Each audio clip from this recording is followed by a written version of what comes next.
Hello friends, Operator Starsky reporting from Kyiv, Ukraine. Today is day 570 of the unprovoked Russian invasion. In the recent days, there were several Russian attacks on the Ukrainian civilians involving the Iranian-made strike drones and artillery. In Khmelnytsky Oblast, residential houses were damaged by the debris as a result of the Russian attack. Also, terrorists shelled Kherson, killing a 6-year-old boy. Nazar Hrytskov became another Ukrainian kid murdered by the Russians this year. He dreamt of going to school. His last words to his mom were, "Mom, I can breathe. Mom, we gotta get out of here. We will make it tomorrow." Unfortunately, his wounds were too severe and the doctors could not save the boy. In total, 118 strikes on Ukrainian ports were reported after the Russian terrorists quit the grain agreement. The Ukrainian authorities report that one-third of the civilian naval infrastructure in Ukraine was completely destroyed by the Russian terrorists. It is confirmed that the village of Andriivka, just southwest of Bakhmut, was liberated from the Russians. According to the reports from the ground, the Ukrainian defenders used a drone with a speaker to announce that the Russians had a last chance to surrender. After that, the remaining forces of the Russian supremacists were completely eliminated, including the retreating orcs, like you see here on the video. This is the only way of dealing with the invaders who absolutely have no honor and respect. Also, several sources in Klishivka reported that the situation looks very bad for the Russian terrorists. They conducted several failed counterattacks, and obviously very soon they'll have no other choice but to repeat the Andriivka scenery. Additionally, yesterday the Russian missile-carrying ship Samum was hit by the Ukrainian naval strike drone.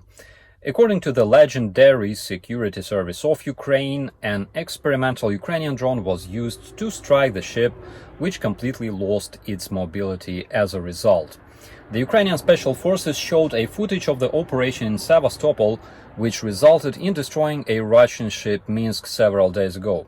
In total, as of today, the Russian Black Sea Fleet already lost 21 naval vessels, including a submarine and the Black Sea Fleet flagship missile-carrying battle cruiser Moskva. Again, Russia wasn't fighting against a major naval country, but they've already lost 21 ships and boats of different types, including a flagship, the main core of the fleet. Kadyrovites seem to be losing their core as well. According to the Ukrainian military intelligence, Ramzan Kadyrov, leader of the Kadyrovite terrorists who like to call themselves Chechens for some reason, is in coma. I have no footage from his hospital, therefore I cannot completely confirm it, but all the Ukrainians hope that Kadyrov will get better soon and finally die. There's quite a few controversial sources reporting the development of the upcoming Russian mobilization. The leader of the Russian supremacists, Vladimir Putin, also known as Khuilo, expects to mobilize between 400 and 700,000 Russians to die in Ukraine, obviously because his 3-day war in Ukraine goes according to plan.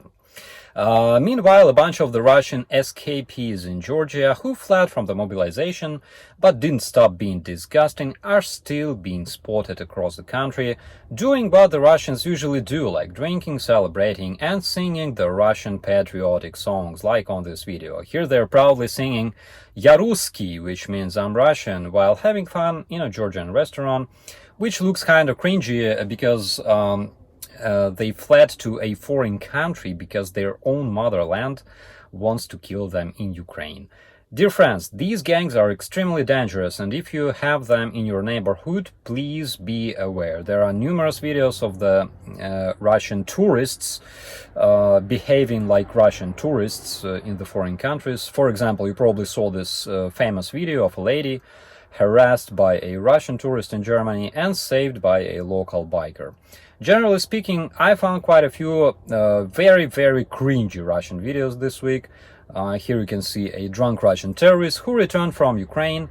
He offers a local kid to throw a grenade together, and when the kid refuses, he just throws a hand grenade in the middle of the yard. Also, there were reports about several Russian companies being raided by armed men, like this oil company on this video called Dulisma in Irkutsk Oblast of Russia. And because the Russian media cannot really talk, they only say it's not an ordinary raid, because there are ordinary raids in Russia, as we all know.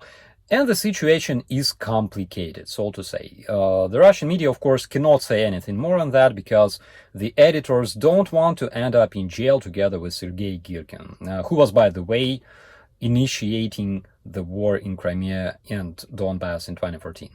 The Russian aviation is also failing. Several days ago, a Russian Airbus of the Ural Airlines, heading from Sochi to Omsk, performed an emergency landing in a field because its hydraulic system malfunctioned. It wasn't a first emergency since Putin, also known as Huilo, ordered his airlines to service and maintain the Western aircraft using the local businesses. And we more or less understand the condition of the local businesses in Russia, right? The citizens of the Russian Tula found a legendary Russian Kinjal missile peacefully lying in the field. Apparently, the missile fell off from a Russian airplane, and basically it's all you need to know about the supreme Russian weaponry. Due to the Russian invasion, the Donbass, formerly known as the miners' land or mining land of Ukraine, almost completely ceased its production of the natural resources. Before the Russian invasion in 2014, there were 114 functioning mines in Donetsk and Luhansk regions of Ukraine. Only a couple days ago, the terror Russian Ministry of Energy officially confirmed that only 5 mines out of 114 will continue operating. The rest will be shut down forever. The mines were completely fine while being controlled by the Ukrainian government before the Russian invasion. Thousands of families were receiving salaries, and the mining cities thrived before the Russian world came to Ukraine and annexed those territories. 5 mines out of 114. Keep that in mind next time some Russian puppet tells you that the terrorists are saving the Donbass people. In conclusion, I can only say that the only thing the rotting Russian world can offer to the international community is death and decay, because it's their ordinary lifestyle. And your ordinary lifestyle is something they hate and despise, because hate and despise is a common Russian way of doing diplomacy. That's why they will never accept you as their friend or partner. They will never respect you, and if you are too naive to trust them, you will eventually have exactly what we have here in Ukraine nowadays. The terrorist federation is the biggest evil the world has faced since 1945, and they prove it, killing the Ukrainian kids every single day, assassinating people in other countries like in the UK, shooting down civilian airplanes like in 2014 over Donbass, and just lying 100% of time to the whole world. Finland joined the rest of the Baltic countries that banned the Russian cars from entry. The cars with the Russian plates will not be able to bring the Russian world into the civilized countries anymore. And I think that it's a very, very nice and beautiful practice.